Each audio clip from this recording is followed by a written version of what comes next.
Paz family live in Mahwah, a small town in New Jersey, about 45 minutes northwest of New York City on the east coast of the USA.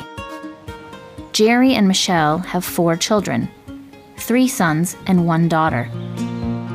Amanda, who is at high school, is their eldest child. Gerald is 12 and Jeremy is 7. Their youngest son, Julian, is 4 years old. The family have 2 guinea pigs called Bart and Spider Pig. The family have lived in Mahwah for 14 years. Before moving to their 4-bedroomed house 9 years ago, they lived in an apartment. Like many families in the United States, Jerry and Michelle come from very different cultural backgrounds.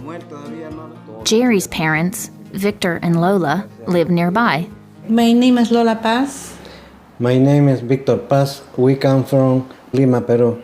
Jerry was also born in Lima, but in 1978, when he was 13 years old, his parents made the difficult decision to move to the United States. The family had 5 children and hoped that there were more jobs and opportunities in the USA. Today, Jerry works in a hospital. I work at the Valley Hospital as a information systems technician. I've been working there for the past almost 7 years now, and it's been not only pretty much a rewarding job, but also I have learned a lot from the business point of view. Michelle was born in the U.S., but her birth parents were from the Philippines. She was adopted by an Irish-American family when she was just 6 days old, and she grew up in the New York area. Well, I was born in the now closed St. Vincent's Hospital in New York City in the early 70s, and I was given up for adoption when I was 6 days old. My biological parents are Filipinos from the Philippines, and because I was born in New York, that makes me Filipino-American. And my adopted parents are Irish-American. I think like my great-grandparents came over from Ireland. And the grandparents and then my parents were born here in New York. Michelle isn't working at the moment. She stays at home to look after the kids. Well, maybe we should give Amanda some straight. I used to work outside the house. Years ago, I worked in the garment district in New York for a women's clothing retailer for about 7 years, but the economy changed, so I lost my job. So I've been home with the kids for the last couple of years.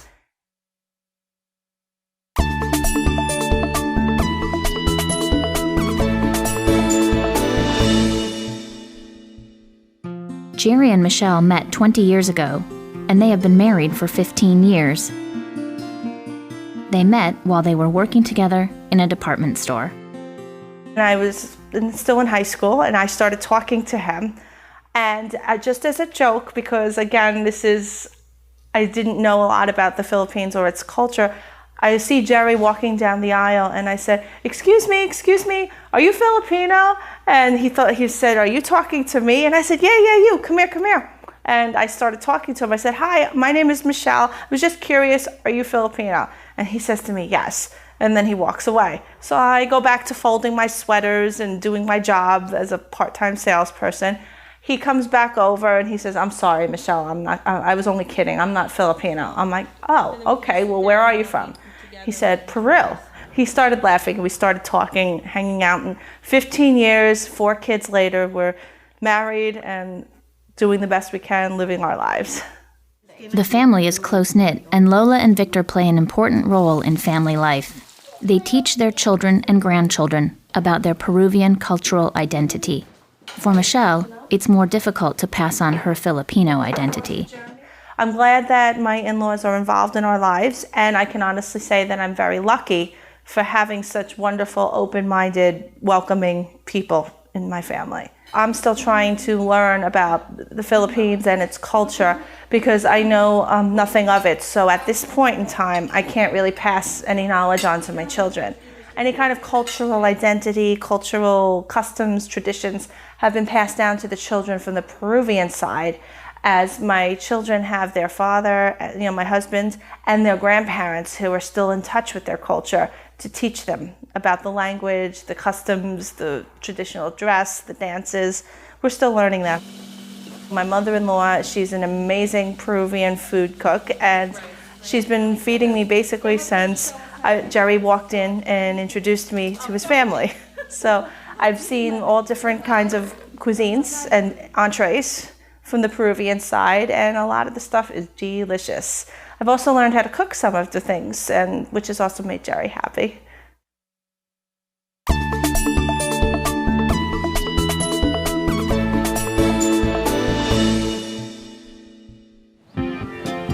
The Paz family are happiest when they are together, and Jerry cherishes his time at home. Whenever I see them smiling, laughing, having a good time, and there are quite a few times like I just can't wait to get out of work, be home with my kids, see them, be with them, be with my wife, and see them happy. Yeah. But still, sometimes life can be difficult, and there are many challenges to overcome. Their oldest son, Gerald, suffers from autism. It's very difficult for him to communicate with other people, and he needs special help and support. But the family not only work together to help Gerald overcome his disability, but they also help raise money for research into autism. Some of the things that make the family the happiest are when we are doing activities that are either helpful to ourselves or helpful to others. For example, we did a Northern New Jersey autism walk last weekend. We were very happy to walk as a team and help raise money to fund autism research. Jerry and Michelle worry about the future for all of their children. I worry that there will be appropriate jobs for them after they finish college, or that I worry that they'll find the right people, and whether it's someone of their own race and culture or someone different. I worry that they'll be happy and not have to go through personal pains and challenges.